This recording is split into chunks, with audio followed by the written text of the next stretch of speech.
नमस्कार साथियों, मैं पीके जैन अपने YouTube चैनल अगले हफ्ते की तैयारी के अंदर आप सब लोगों का हार्दिक स्वागत करता हूं। हम पिछले 5 सप्ताह से देख रहे हैं कि भारतीय बाजारों के अंदर एक तेज गिरावट का रुख जारी है। कभी बाजार ऊपर आ जाते हैं तो लगता है कि बाजार तेजी का रुख ले रहे हैं, जब बाजार नीचे को जाने लगते हैं तो लगता है कि बाजार नीचे की तरफ जा रहे हैं। बाजार के अंदर कोई स्टेबिलिटी हमें देखने को नहीं मिली है। बाजार के अंदर लगातार बिकवाली का दौर जारी है। यह बिकवाली एफआईज की तरफ से जारी है। लगातार एफआईज 27 सितंबर से भारतीय बाजारों के अंदर बिकवाली कर रहे हैं। इन्होंने आज तक भारतीय बाजारों के अंदर 1,50,000 करोड़ से ऊपर की कैश शेयरों के अंदर बिकवाली की है। एक भारतीय बाजारों के लिए अच्छा संकेत नहीं है और इससे भारतीय बाजारों के अंदर एक बिकवाली का दबाव देखने को मिला। इसकी वजह से रिटेल इन्वेस्टर्स का मन थोड़ा कमज़ोर होता जा रहा है और उनको लगता है कि भारतीय बाजारों के अंदर अब इतनी तेज़ी देखने को नहीं मिलेगी। उनको जहाँ भी लगता है कि उनके जो शेयर थोड़े बहुत प्रॉफिट के अंदर हैं या थोड़े बहुत लॉस के अंदर हैं, वो उसको बेच करके बाहर निकल रहे हैं और अपनी पोजीशन को कैश के अंदर रख रहे हैं। दूसरा कारण हमें बाजार के अंदर गिरावट का देखने को मिला कि रुपया जो है डॉलर के मुकाबले रिकॉर्ड हिस्टोरिकल लो को छूने के अंदर कमज़ोर होने के अंदर बंद हुआ। यह जो रुपया जो है शुक्रवार को 84 रुपये 44 पैसे के ऊपर जाकर के बंद हुआ। ये एक भारतीय बाजारों के लिए एक नेगेटिव पॉइंट था और एक हिस्टोरिकल लो भारतीय रुपये ने डॉलर के मुकाबले में छुआ है।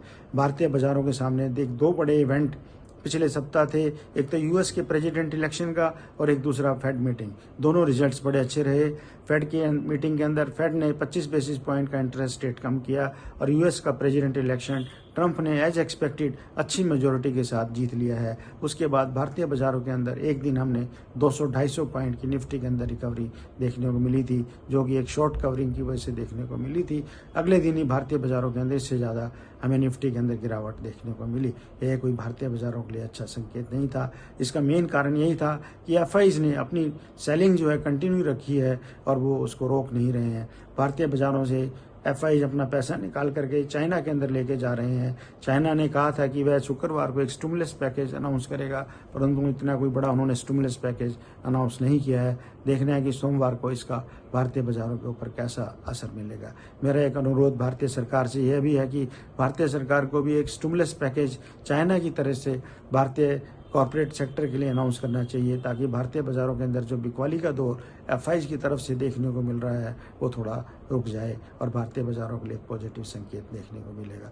जब अगले सप्ताह हम बाजार के अंदर ट्रेडिंग के लिए उतरेंगे तो हमें देखना है कि अमेरिका बाजारों से कैसे संकेत मिलते हैं। अमेरिका के और विदेशी बाजारों से पिछले 3-4 सप्ताह से बड़े अच्छे संकेत मिल रहे हैं। अमेरिका के बाजार शुक्रवार को रिकॉर्ड स्तर पर क्लोज होने के अंदर बंद हुए हैं। डो जोन जो है फर्स्ट टाइम 44,000 के ऊपर बंद हुआ है।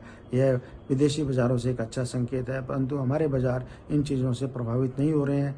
हमारे जो बाजारों के अंदर गिरावट का अपना कुछ दूसरा ही कारण है, एफआईज की सेलिंग का और रुपये की कमजोरी का कारण है। तो हमें देखना है कि एफआईज का आउटफ्लो भारतीय बाजारों के अंदर कैसा रहता है। इनकी बिकवाली आने वाले समय के अंदर रुक जाती है या और भी जारी रहती है।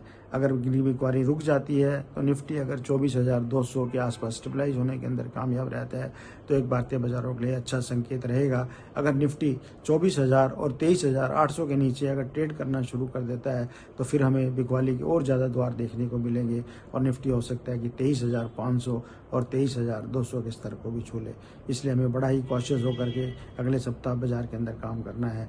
अगला सप्ताह भी छोटा सप्ताह है, 4 दिन का ट्रेडिंग सेशन है। उससे आने वाला सप्ताह भी एक छोटा सप्ताह रहेगा, वो भी 4 ट्रेडिंग सेशन का सप्ताह है। हमें देखना है कि बाजार का रुख एफआईज की तरफ से कैसा रहता है, रुपए का मूवमेंट कैसी रहती है, वो ज़्यादा वीकन होता है या थोड़ा इसके अंदर रिकवरी देखने को मिलती है। Q2 के रिजल्ट्स बाकी जिन कंपनियों के आने हैं उनके रिजल्ट्स कैसे आते हैं, उनको भारतीय बाजार कैसा लेते हैं। स्टेट बैंक ऑफ इंडिया के रिजल्ट शुक्रवार को अच्छे रिजल्ट आए थे, परंतु उनकी कमेंट्री इतनी अच्छी नहीं थी, जिसकी वजह से शेयर बाजार उस बैंकिंग सेक्टर के अंदर भी दबाव देखने को मिला।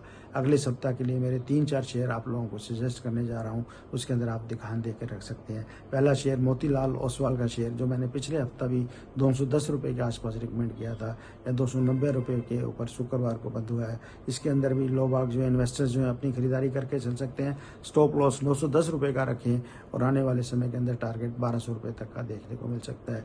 दूसरा शेयर प्रीमियर एनर्जीज का शेयर मैं आपको रिकमेंड करने जा रहा हूँ। इसका अभी थोड़े से दिन पहले आईपीओ आया था, आईपीओ से एक बड़ा अच्छा रेस्पॉन्स मिला था। शुक्रवार को इस कंपनी के रिजल्ट आए हैं, रिजल्ट बहुत ही अच्छे आए हैं। 120 करोड़ के करीबन का प्रॉफिट दूसरी तिमाही के अंदर इन्होंने दिखाया है। उसके लगता है कि 1120 के आसपास इसके अंदर इन्वेस्टर खरीदारी करके चल सकते हैं। अपना स्टॉप लॉस 1070 का रखें। आने वाले समय में इसका टारगेट भी मुझे लगता है कि 1240 का होगा। इन सब लोगों के साथ मैं आप सब लोगों को कहता हूँ, जिन शेयरों में मैंने पहले भी आप लोगों को सजेस्ट किए हैं उसके अंदर भी अगर आपको अच्छे दाम मिलते हैं, अच्छा प्रॉफिट मिलता है तो बुकवाली करके चलें। उसके बाद फिर अगर आपको नीचे के स्तर पे मिलते हैं तो उसके अंदर फिर दोबारा से आप एंटर करके चल सकते हैं। इन सब शब्दों के साथ मैं अपना समापन करता हूँ वीडियो का। आप सब वीडियो को लाइक करें और मेरे चैनल को सब्सक्राइब करें। धन्यवाद।